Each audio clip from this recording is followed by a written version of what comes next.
analyser les modalités d'application de la loi numéro 14/005 du 11 février 2014 établissant le régime fiscal, douanier et parafiscal applicable aux conventions de collaboration et aux projets de coopération en République démocratique du Congo, en identifier les contraintes et proposer les solutions concrètes afin d'optimiser son efficacité dans la mise en œuvre des projets liés au programme sino-congolais. Tel est l'objectif principal poursuivi lors de l'organisation de l'atelier national de concertation sur la dite loi. Un atelier organisé par l'agence de pilotage, de coordination et de suivi des conventions de collaboration signées entre la République démocratique du Congo et les partenaires privés, sous la bénédiction de Madame la Première ministre, son Excellence Judith Touloukassouminois, autorité de tutelle de l'agence, qui, dès l'ouverture de l'atelier, avait donné les orientations ainsi que les attentes du gouvernement. Mesdames et messieurs, l'objectif de cette rencontre n'est pas de remettre en cause les acquis de notre partenariat, mais au contraire, de le rendre plus performant, transparent et équilibré. Il s'agit de clarifier les procédures, d'harmoniser les interprétations et d'adopter les arrêtés interministériels d'application qui permettront de rendre pleinement opérationnelle la loi numéro 14/005 de 2014. L'avenir de nos partenariats économiques présents et futurs dépend de notre capacité collective à concilier attractivité et souveraineté. Le gouvernement que je dirige entend consolider son rôle de pilotage en renforçant la coordination institutionnelle entre les ministères, les régies financières et l'Agence de pilotage, de coordination et de suivi des conventions de collaboration, APCSC en sigle, afin d'assurer une gestion cohérente, prévisible et pleinement conforme à la loi. J'encourage les participants à cet atelier à mener des travaux approfondis, francs, c'est important, il va falloir l'être, et constructifs dont les conclusions devront aboutir à des solutions concrètes et opérationnelles, traduites en textes clairs et applicables pour restaurer la confiance entre l'État et ses partenaires. Du 17 au 22 novembre 2025, soit 6 jours durant, différents participants et experts des différents ministères sectoriels, dont celui des mines, des finances, des infrastructures et travaux publics, les experts des différentes régies financières, dont la DGI, la DGRAD, la DGDA, la cellule fiscale en charge des marchés publics à financement extérieur, la DGTCP,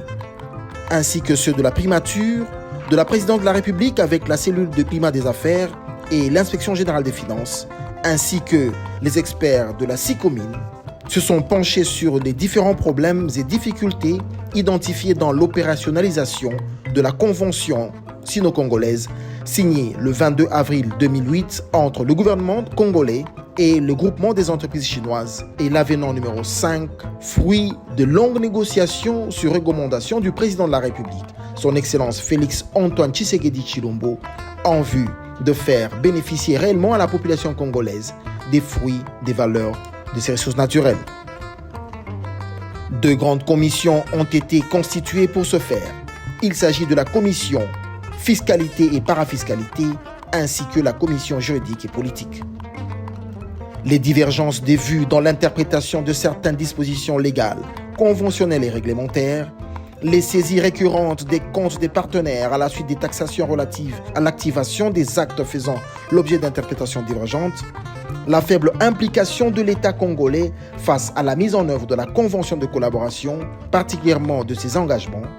l'absence des mesures d'application des textes légaux et réglementaires existants, le manque des mécanismes d'évaluation, d'exonération envisagés en faveur des partenaires privés, la multiplicité d'acteurs institutionnels à la base des interférences dans la gestion des exonérations, la connaissance relative des procédures douanières et tant d'autres éléments ont été évoqués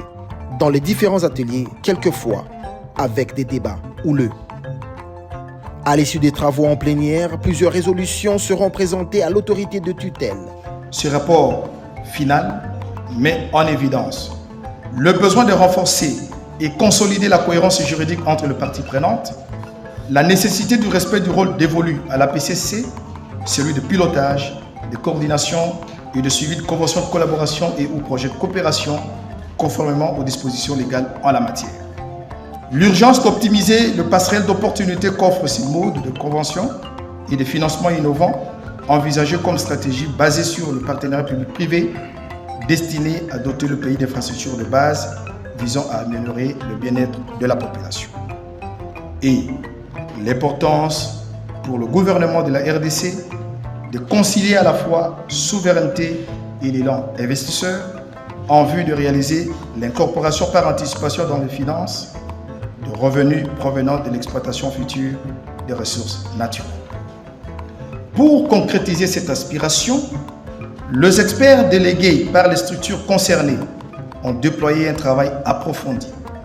au terme duquel ils ont formulé des recommandations importantes articulées autour de 4 axes stratégiques. Ces axes constituent la matrice opérationnelle et d'optimisation de conventions de collaboration et de la stabilisation du programme sino-congolais et permettraient, nous le croyons, de renforcer la gouvernance et la transparence des dites conventions. En tant que gestionnaire, mieux, instrument de pilotage, de coordination et de suivi de conventions de collaboration, et en sa qualité d'interface entre le gouvernement de la RDC et le partenaire privé en cette matière, l'APCC trouve ici le piédestal et les instruments de support. 1. Pour suivre à travers les orientations stratégiques de sa tutelle relatives aux conclusions de cet atelier. Assurer la fluidité administrative des conventions de collaboration et du programme sino-congolais, garantir la lisibilité et la traçabilité des décisions, favoriser une collaboration constructive entre institutions publiques et partenaires privés et enfin, accompagner techniquement le gouvernement dans la mise en œuvre de la feuille de route issue de cet atelier, y compris ses recommandations. Enrichis par des échanges nourris, les experts en plénière ont confectionné 2 projets de arrêtés interministériels dont les contenus sont soumis à la compétence de son Excellence Madame la Première ministre. C'est au nom de Madame la Première ministre empêché que le directeur général de l'agence, Maître Freddy Yodichembo, clôturera ses assises au village Vénus situé dans la commune de Lansele. Une occasion pour le directeur général de l'agence de féliciter les différents experts pour leur abnégation et la qualité du travail. Mesdames et messieurs, Son Excellence, Madame la Première ministre, chef du gouvernement, me charge de saluer la qualité de vos recommandations qui s'articulent autour de plusieurs axes majeurs, notamment renforcer le cadre juridique pour rendre plus opérationnels les mécanismes de la loi numéro 14/005, sécuriser juridiquement, financièrement et opérationnellement le programme sino-congolais, harmoniser l'action des institutions publiques impliquées dans la supervision des conventions de collaboration et garantir la transparence et la redevabilité conformément aux normes internationales et aux attentes de nos citoyens. Ceci nous permet d'assurer l'impact concret des projets sur les communautés locales, premières bénéficiaires de nos ressources naturelles. Ces orientations témoignent d'un engagement collectif à améliorer, moderniser et sécuriser nos partenariats stratégiques et accélérer la réalisation de projets d'infrastructure. Au nom du gouvernement de la République donc, Son Excellence Madame la Première ministre s'engage à intégrer vos recommandations dans une feuille de route opérationnelle, initier les ajustements normatifs et institutionnels nécessaires, renforcer et accompagner utilement les institutions chargées du suivi et du contrôle de ce programme, veiller à la mise en œuvre rigoureuse des engagements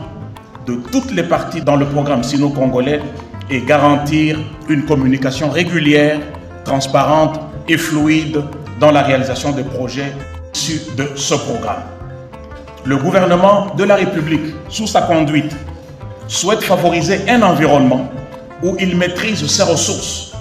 inspire confiance et attire des partenaires engagés dans une coopération équilibrée et responsable. L'atelier national de concertation sur la loi numéro 14/005 du 11 février 2014 terminé, place à présent à la prochaine étape, selon les orientations du chef du gouvernement et autorité de tutelle de l'APCC, Son Excellence Judith Suminwa Tuluka.